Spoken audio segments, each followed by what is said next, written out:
Hello, hello, hello, ladies. I hope everyone is doing well. Welcome to the Get Your Guide Coaching Podcast. I have a very special guest, a very dear friend of mine, Daria Burke. I hope you're doing well. Welcome to this podcast. I just want to let you all know she has written an amazing book about how we can really dig into our own life, our own story to transform, to live, to thrive, to heal. And y'all know me. I don't really bring people onto this podcast to talk about books, but I just feel like this work and this book is so transformative. And I really truly believe that it will inspire you to actually recreate and retell your own story to thrive. So, Daria, thank you so much for being here. Thank you so much for having me, Anwar. This is exciting. It is. How you doing, girl? I'm good. I'm good. I'm hunkered down trying to stay warm, but Yeah. other than that, I'm great. Awesome. Well, why don't you tell all of the listeners out there a little bit of your backstory, kind of where you come from and where you are now, and then we'll start talking about your journey. Yes. Okay. So let's see. I'm born and raised in Detroit, All and right, girl. I know, and it's funny because most people don't guess that when they first Uh-huh. meet me. So it's usually pretty shocking, but born and raised in Detroit. Both of my parents unfortunately struggled with addiction. I was raised by my mom. My parents split up when I was 2 years old. So I had a front row seat. I usually say to my mom's addiction. And my dad's I sort of became aware of a little bit later on as I got a bit older. And so that was difficult. We grew up in extreme poverty, my sister and I, and it was tough. And school for me, I think, as a lot of people, particularly who don't come from means and don't come from Hmm. a lot, when you're bright and you're astute and you get a lot of validation at being good at something, you really lean into it. And for me, that was school. And so that was always kind of my way out. I always saw that. I don't know, I think there was this element of understanding that my mom was making a choice to not be well, and Hmm. so therefore I had a choice to do things differently. And I should also say, I never really saw my upbringing or kind of the environment that I was in as mine. It wasn't my doing.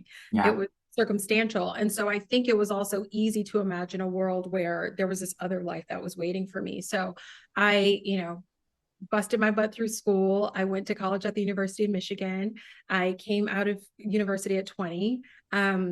And started this career in the architecture and interior design industry, and loved that, but wanted to do something a little bit more creative. And that led me to New York to business school. So I was 25 when I moved to New York City 100 years ago. Uh-huh, And uh-huh. And just FYI, ladies, this is exactly where we met because we were yeah, going to business school at the same time and we were both into fashion. And if you know top business schools, most people aren't into fashion. that's right. Especially back then, right? So we're Yeah. talking about 2006 when I moved to New York. And started, and I know we'll kind of get into this, but started my beauty career at L'Oreal. I started as an intern and then joined them full time after graduation. And that sort of like set off this almost 20-year career in beauty and fashion, a mix of retail, still with beauty at the center, and all the way up until my last corporate role as the chief marketing officer at Just Fab, which is part of the textile fashion group. So sort of shoelaced through organizations like L'Oreal and Estee Lauder, CVS and Facebook, now Meta, but at the time, Facebook. And yeah, and it was really this kind of climb, even though it felt like a jungle gym, this climb to the top of a career that when I started it was exactly what I wanted. And I think the more I began to question why I was doing certain things, why I was pursuing those things, where I found a lot of joy and fulfillment, it became really clear to me that that wasn't it. Yeah. And so when I made the decision to leave my work at the time, I thought I was just going to take a break. And during that break, during the resignation, frankly, I hadn't even left my work yet. I had given like 5 or 6 weeks notice. That was when the idea to write this book sort of came to me. It felt very much like a cosmic tap on the shoulder. That was just like Yeah. time. So that's where I am. So I am currently in East Hampton, where I've spent the last couple of years writing this book, and normally in LA. And but yeah, I'm out east right now, staying warm. But yeah, my life looks so different. I couldn't have imagined when I gave notice. It was back in 2021, that this is how the last few years would unfold. And I should add, I still, use that operating experience. I sit on a couple of boards. I advise a lot of early stage founders. I actually had a call earlier this morning with a founder about her beauty company. So I still get to stay proximate to that in a different way, and I love it. But it's been a really interesting shift to author speaker life. Yeah, Yeah. an amazing one. Obviously, like I was saying before, your book of my own making, correct? Yeah. It's super personal, it's super vulnerable, and I think that a lot of people are actually going to really resonate with your story, your journey, right? Um, I know that you said that in your current life, our paths are kind of going in so many different directions, but why did you feel like it was time right now to share your story? It's interesting. So I would say probably 10 years prior, I had the idea that at some point I was going to share my story. And so I must have been about 30 at the time, maybe 31. And I didn't know exactly the format, but a book seemed like the way that it was going to go. I also knew I wasn't ready. And so I had lunch with the one person I knew in publishing at the time back then and said, what does it mean to write a book? Tell me about the experience of it and the process of it. And she kind of walked me through the process for nonfiction. And I was like, cool, cool, cool. I'm not ready. And then I just parked it, to be honest with you. It didn't have a deadline. I wasn't like, okay, at this point in my life or career, I'm going to be ready. I'll just know when I'm ready. And like I said, I'd given notice. And within the first week during my, sort of down ramp, my off ramp from my CMO role, I just kind of got this tap on the shoulder that was like, it's time. And I think if I think about maybe what had given way to that awareness or, the possibility Yeah, for that idea to come through, I think it was a combination of things. I had definitely done a lot of work and, I write about that. I'm sure we'll talk about that. I had even by then maybe 15 years of experience, in a form of modalities, whether it was talk therapy and cognitive behavioral therapy to somatic work. I mean, you name it, I had probably tried it. I had gotten a brain scan to oh, understand wow. trauma. Oh, like I was so deep into it. And so I think I had the tools to, Yeah. to revisit it. And I think the other piece of it, truthfully, is that I just got the sense that a lot of people were suffering. We were coming out of the pandemic. People hadn't had to sit with themselves Yeah. the way that we were forced to. And I felt like a lot of people couldn't handle what was coming up. And whether that was people in my life, I was seeing it, up close and then at a distance. And I don't know, it just felt like a moment to bring my story forward as an offering to other people to Yeah. say, you don't have to suffer, or at least not alone. And that you can also share, tell a new story, change the narrative. So yeah, I think it just, all of it kind of came together at this really interesting time. Thank you for sharing that.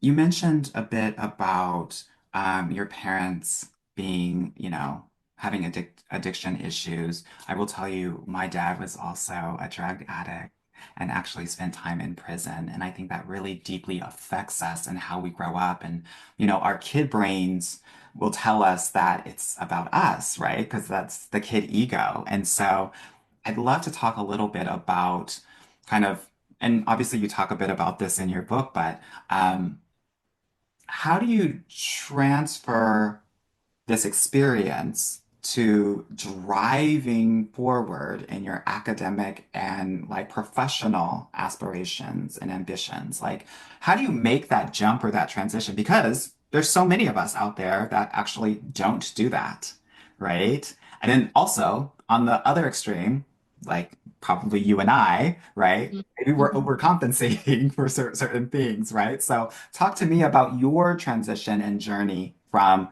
this humble beginning to where you went.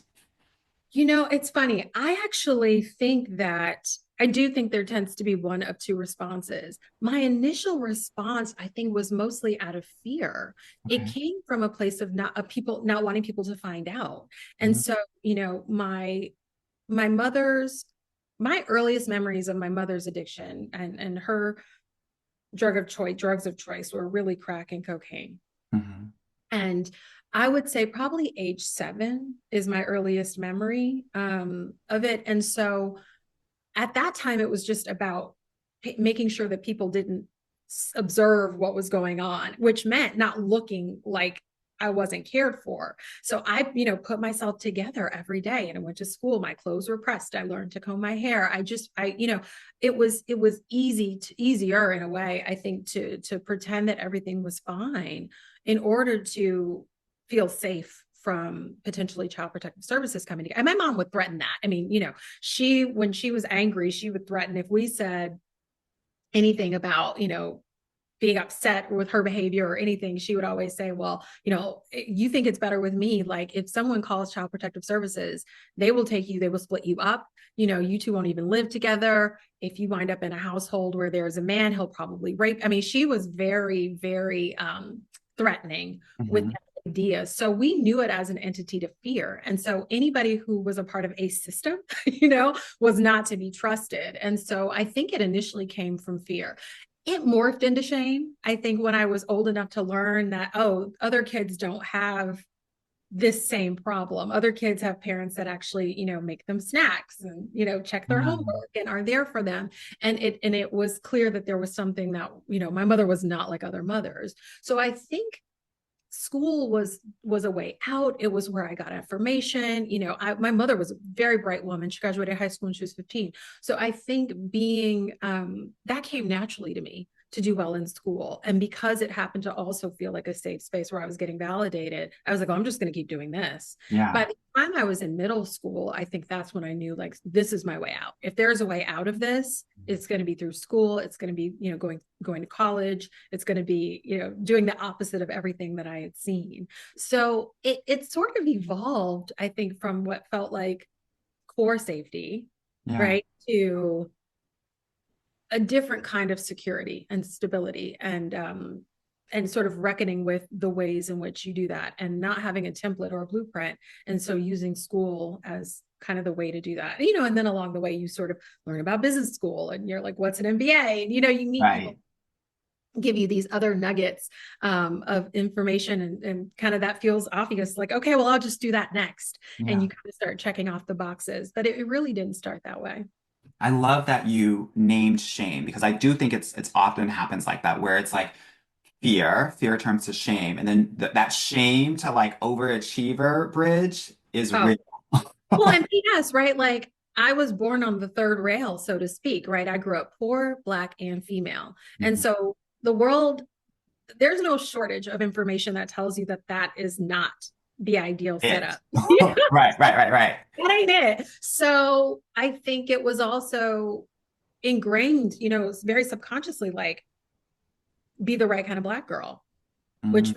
meant being educated and, doing well and being good and all of those kind of things. It was very easy to sort of feed into that aspect of it as well, and school became, was just a natural part. Achieving, I should say, more broadly, was Yeah. such a natural part of that.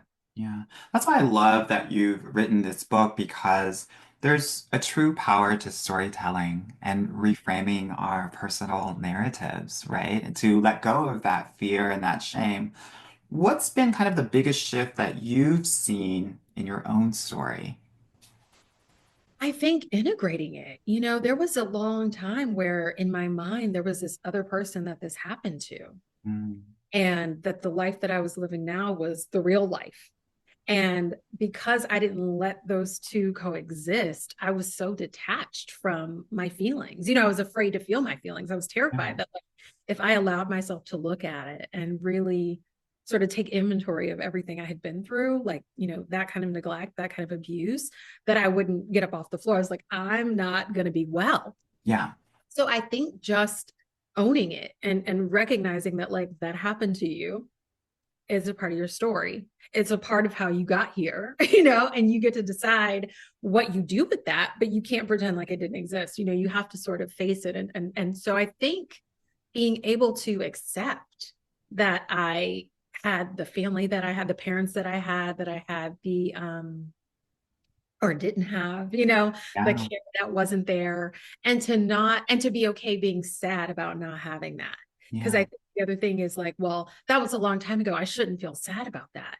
And so feeling sad that I was sad, and that it's not It's okay. It's okay. It's okay for it to still be painful. It's okay for it to still be um, something I don't know that I wish that things were different, but I think it's okay to imagine sometimes like, well, gosh, how might things look if they had been different, if my parents had been well, or, if they could have been the people that I imagine they wanted to be. Yeah.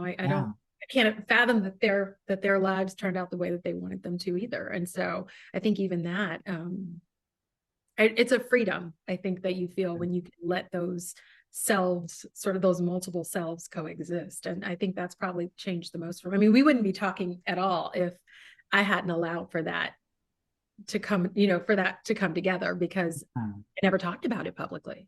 I know. That's why this book was kind of a shock to me. No shade, yeah. And I I want to encourage everyone out there to write their own narrative and rewrite their own story. I feel like you have done that so beautifully, and I think that there is a true healing to that. What is the benefit of integrating, right? Because I think so many of us out there are still running away from that little girl, right, that was poor or got teased because she was darker skinned or different or ate different food or was an immigrant or what have you. Wholeness. Wholeness. I mean, you can't be whole. You can't find a sense of, I think, true wholeness and well-being, a sense of self that's rooted in something so deep because it's rooted in your truth. I think it's really hard to be whole and embodied if you don't. And I can think about all the ways that I wasn't, whether it was like who I dated, who I worked for, the stuff I Say more taught. about that. What does that look like exactly? Oh my God. I mean, you talk a lot about unavailable people dating unavailable people. You're like, Mm. that was me. Oh my God. I was the queen of dating the man who was not emotionally available because I wasn't. Right, And so I was attracting somebody who was drawn to the veneer. He was drawn to what I was serving up, which was, right, the good girl, the very successful person who was well educated, who didn't have bad feelings about lots of things, who could just go along with everything. And on the one hand, like that's generally also true, right? Like I tend to be a very positive person. I tend to, be naturally quite exuberant about a lot of things. Like I can get excited about anything. And I'm a deep feeler and I'm a deep thinker. And there are certain things that are just really important in my nurturance. And anybody in my life, whether it's a friend or a partner, they have to show up kind of with that nurturing spirit. And I used to really focus on, I saw stability and security, particularly in men. I saw it in their own achievement, their own accomplishment, their own financial success. And that's important. most But it definitely. very important. And I should say, like, I don't date broke dudes. Like I've never dated somebody who doesn't have means. Right. Um, and that won't change. But his capacity to also be there emotionally has to be there. That emotional intelligence has to be there. And so I would often find myself dating people who just couldn't, wouldn't go there Yeah. and couldn't even fathom seeing me beyond, but what they wanted to see and what I kept reinforcing. Yeah, yeah. Yeah. I love this conversation so much because I always say that if you are showing up as like 60% of yourself, and unfortunately so many women of color do that, they split their personalities. They're one way with family, one way with friends, one way at work, one way, in their romantic lives. It's going to be really hard for you to be fully loved. And I think I love this notion of integration and owning and accepting all of you because when you are able to do that, you are able to show up as your full authentic self and be fully loved in all of your relationships. And not judge it, because that's the other thing. It's like we judge ourselves for having needs. We judge ourselves for having desire. And it's like, you're a human being. Like, of Yeah, course you have needs, and it's okay. And it's not to say that that person has to meet all of them. It's to say that you have them, to acknowledge having needs in general, and then thinking about, okay, well, what do I need? What does that look like? And what can I give to myself? And we don't heal in a vacuum. Right. We heal by ourselves. You know, you have to be in relationship with other people to come in contact sometimes with like those parts that need healing. And sometimes that does happen with, I think, in relationship with other people and through different kinds of relationships. Yeah. I love this. What I know for sure and what I teach my clients, and it's often very hard to do, right? When you are exploring that maybe not so joyful side of growing up, is that what you desire in your relationship is based on what you didn't get when you were a kid. So Yeah. you have to be able to explore that and be okay with honoring that experience. A lot of us, especially as Black folk, find it very difficult to say negative things about our parents. But I know that if you are not able to do that, you will not heal and you will not do this work well. Yeah. You had a You need, reaction there. Talk to me about yes, that. because you need to be able to tell the truth. Tell it. Like you need, Exactly. whatever that truth is, you know, and I think you're right. It's funny. I'm literally working on a piece right now about Black maternalism in particular and our unwillingness. I mean, culturally, right? We are not allowed to Mhm. say Anything. anything bad about our moms or our grandmother, whatever. You cannot go there. But if you are not willing to tell yourself the truth, you will never face the thing that's holding you back. And I remember saying to an ex-boyfriend, I write about this. We were living together at this point. We were together for 4.5 years. And he was so hard to talk to. Anytime I wanted to have a conversation about something difficult, he would shut down. And I Yeah. remember saying to him, I feel like I felt when I was a little kid writing letters to I used to write my mother these letters and I Mm. would slide them under her door. Even if she got angry, I just wanted a response. I would, say things like, I know that Yeah. you're not well, let me help you. I know you're sick. And she would ignore them. And I remember saying to him, I feel like I did when I used to try to get my mom to say anything to me, to open up to me, to reach out to me. And when I did, and where the light bulb went on, and I was like, I got to go. I got to get out of this relationship because I heard myself say it out loud. I was like, holy cow, I have just brought this whole thing back in Yeah. this relationship. So, yeah, we will absolutely continue to recreate that storyline and it'll get sneaky, right? Like the more healing you do, it starts looking like one thing and then it looks like something else. And you're like, oh, wait, damn, nope, I'm doing it again. I'm doing it Yeah. again. Yeah. I'm so glad that we're talking about this because what I know is that if you're a woman of color, if you're a Black woman, you will date your mother. And many of our mothers have narcissistic tendencies because of the trauma that they've gone through, unfortunately. Mhm. And so this is why I think your work is so transformative because it explores that relationship so much, right?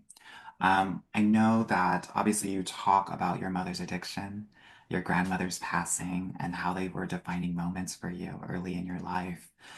I'd love to kind of understand a bit more about how these relationships have evolved as you've written this book.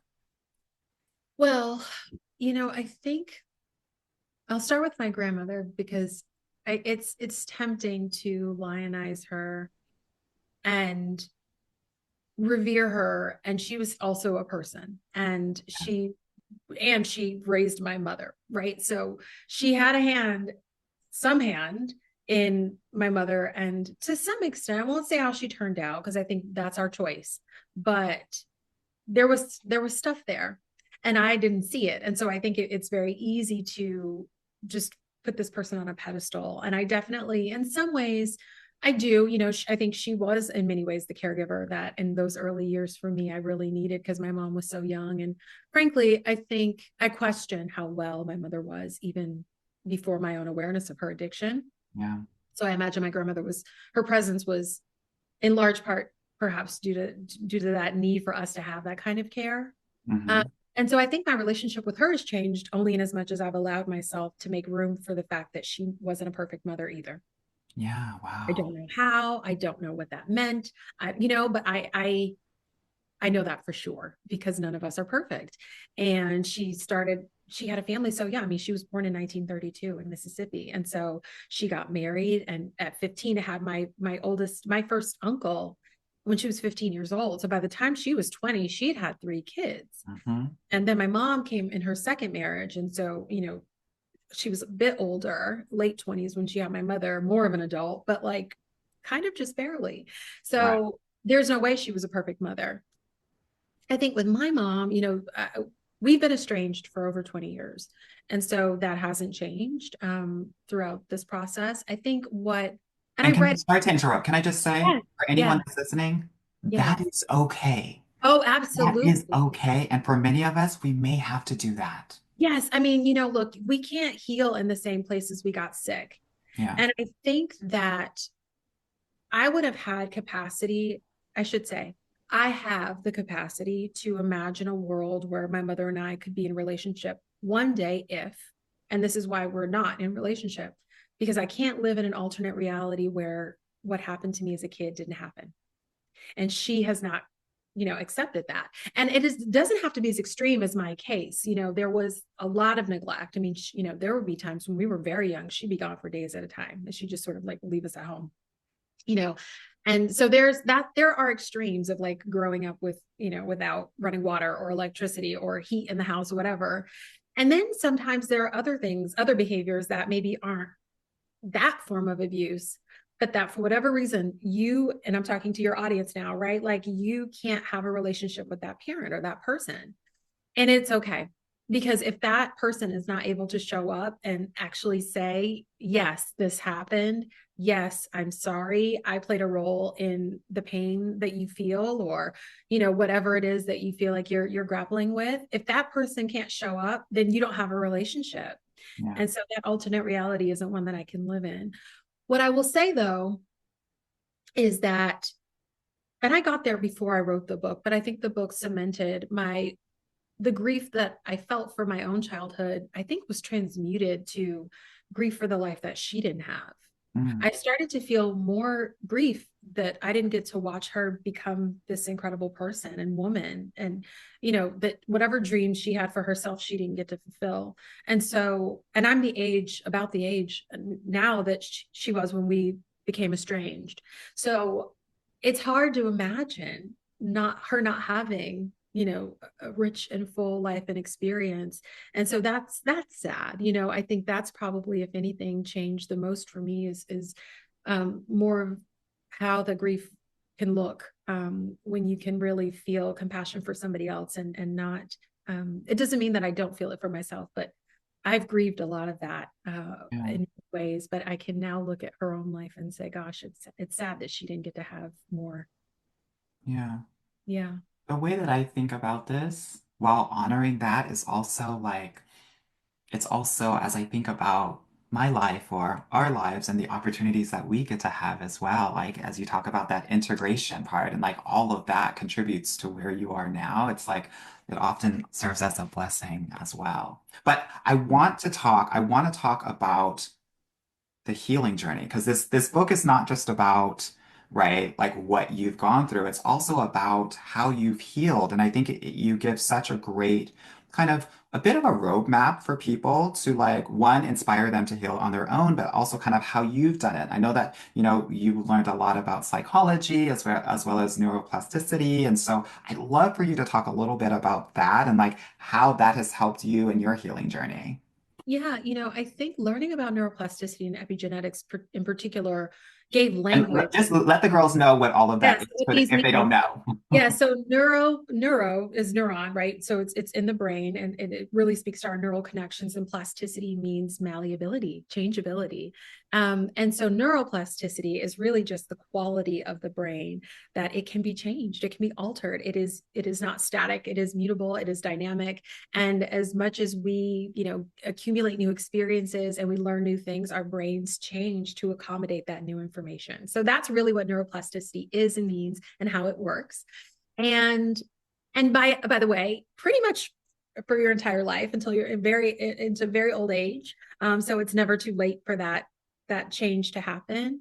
Epigenetics is a study of how the way in which our environment and anything that we inherited sort of through not through DNA, but through experience is impacts the way our genes get expressed, right? So if you think about epidermis, is my favorite explanation of this, right? The dermis is the skin, and so anything on the epidermis is on top of, right? And so you have your genes, and then you have what happens on top of those genes to impact how they get expressed. So you might have a propensity towards um, singing, Hmm. right? And that may be something in your family that you have a sort of natural inclination towards, but for whatever reason, you're silenced as a child. And so you don't express yourself in that way. And so, that could be an example of like an epigenetic expression. So could alcoholism, or, people have talked about it as a disease, but drug addiction and alcoholism are also theoretically, epigenetic responses to a combination of whatever genes you have and what you did inherit, and then the environment. And so once I understood that, it gave language to the way I thought about the world naturally, which was environment matters. And so I want to be surrounded by people who behave in healthy ways, who engage in healthy practices, are who value the same things I value. I want to be surrounded by that kind of, affirmation, and also what I take in, right, and what I allow myself to consume. And so if you're consuming negative messages, whether you're telling them yourself or you're surrounded by people who are reinforcing negative things about you, that also becomes true, right? Those things also manifest. So that was kind of towards, in a way, it kicks off the book, but it was kind of when I had that language that I knew that it was time to write it, because I could express some version of how we change, and how somebody could come from where I come from or where we come from, and could wind up, getting to a really wonderful, healthy place. But when I talk about the modalities, gosh, I mean, there's so many. It started with talk therapy, and I did talk therapy for ever. I mean, I still do. If you can't tell, I integrate by speaking. So for me, it's really important to be able to process through language, but somatic healing is a game changer. And so however you can get things, whatever we feel gets stored in our body. A lot of times we think about stress and we feel like the tension we feel in our shoulders, our necks get tight, whatever it is, right? That is a somatic response to stress. Now imagine if you've been through something far greater, far worse than just a stressful week at work or a busy crunch at work, And many of us have. and many of us have, that lives in your body too. Mine lived in my belly, and I would usually get Same, same, yeah. So I would same. get sick, I would get nauseous, very constipated. I mean, like everything, all the information was always in my stomach. And so when I started to learn that, I started to think about like just even like belly massage, like I will give myself belly massages, thinking about things that are calming to my nervous system. Physically, I'm a dancer. So I grew up doing dance and doing theater, and still solo dance party is like the number one way to get anything that's in my body like out. I will just turn on music I and love go. it. Sometimes like 5 minutes, sometimes it's 2 hours, but just trying all these different things to be in my body and to feel the feelings, because I think once you can feel the feelings, you can sort of think about, how do I let them out? And so for me, I write, I speak, in talking, and I have to move my body to sort of get things out, and I meditate. I mean, for me, that is those four, if I do nothing else, um have saved my life. I love that. One of the things that we do in my program is we have like a dating trigger worksheet, and then Mm. we create a trigger plan for like when we have those stresses come up. And it can be a variety of different things, whether it's baking, whether it's dancing. And by the way, I have a theory, which is like the reason why Black people know how to dance so much is because they had to release all the stress and trauma that they were going through. But singing, what have you, right? Like having that plan is so important. And I think you talking about this is also kind of validating that. I think it's important for all of us to have that sort of kind of, I call it trigger plan, but owning a modality or leaning into something that is going to work for you. And obviously different modalities work for different kinds of people. Yeah. So And I'm so different glad. triggers, to your point, right? Because I think each trigger, I call triggers information. Mm, Triggers are just information. And so that is just, your body's way of telling you, look here. mhm. And once you look there, I think you'll typically feel intuitively, you'll kind of know what you need. You Yeah, just need to be willing to look. of course, of course. Yeah. So this podcast is all about actionable insights, things that people can kind of take away. So for those that are kind of struggling with their past and don't know kind of where to start, what is like one step that they can kind of take today toward their healing and even toward their integration, right? Yeah, I would say tell someone, say it out loud. Um, just tell someone, I am feeling whatever I'm feeling because this happened to me. And or this happened to me and I think it's living in my life in this way, right? It's either living your life because you're afraid to look at it, you're ashamed, and you feel like if somebody knew they won't love you, so obviously when I say tell somebody, tell someone you trust, Right. and someone who deeply cares about you. But I think giving voice to it, when I think about, for me, I kind of have these four sort of points to change, and sort of this framework of like, what does it take for us to change? And the first is awareness, and we're usually aware, right? We don't always want to acknowledge it, but Right. we're usually aware. And so bringing it into a conscious awareness by sharing it with someone or writing it down. If you write it down, though, read it out loud. Because I think saying it out loud and giving voice to it is really powerful, and it's a reclamation for yourself. That second thing, though, is the pattern disruption. And so if your tendency is to withdraw or be silent, then do the opposite of that. If your tendency is to um, reach for food or shop or do something, some other behavior to try to like make up for it, like what can you do to disrupt that pattern Mm. of behavior that is getting in the way of you, really sitting with what's coming up. The third thing is usually a paradigm shift, and a lot of times our pattern disruption behaviors help shift the paradigm, but that's where the story that you tell yourself really matters. And so write a new one, literally write a new story, write it down, and just say, like, this is a new story I'm going to tell myself. If I had everything I wanted in my life, this is what my life would look like. And the last thing is resilience building. And those are kind of the maintenance tools, right? Those are the modalities that you reach for once you've started to do that. But for me, I think if you can just say it out loud, if you can, honor what needs to be come forward and really start to set about changing whatever you're doing, typically in response to what happens, it's powerful, powerful stuff. It seems so simple, but honestly, it really is life changing. I love that. Thank you so much for all of those steps. Now, the book. It's out on pre-order now of my own making. Yes. I am encouraging everyone to pick it up. Pick up a couple of copies. Let's have it in book clubs because I think that this book is so important for all women, but I would say specifically for women of color and Black women. And so I am so happy that you have come here to kind of just share your truth, your story, be vulnerable, and also give us some insights in terms of how to shift the paradigm, shift our own stories and narratives, and do it differently for a different result. Yes. Yes. Thank you so Thank much for being here. I'm you. so honored that you are here. Ladies, we will have all of the links to get her book in the show notes. Please pick it up. It is amazing and it will change your life. And I'm so, so happy that you have been here and you've graced us with your presence. Anything that you want to say before we go? Thank you so much. I'm honored to be here. And it's really important to me that particularly women of color see themselves reflected in joy and healing as much as we do in suffering. And so, I'm grateful to be able to offer my story as a part of that mission. Awesome. Thank you so much again. Ladies, you heard it here first. I hope that this session, this recording, this episode has been a powerful one for you where you have been able to see yourself in your own story and hopefully have been inspired to make changes and to integrate all parts of yourself.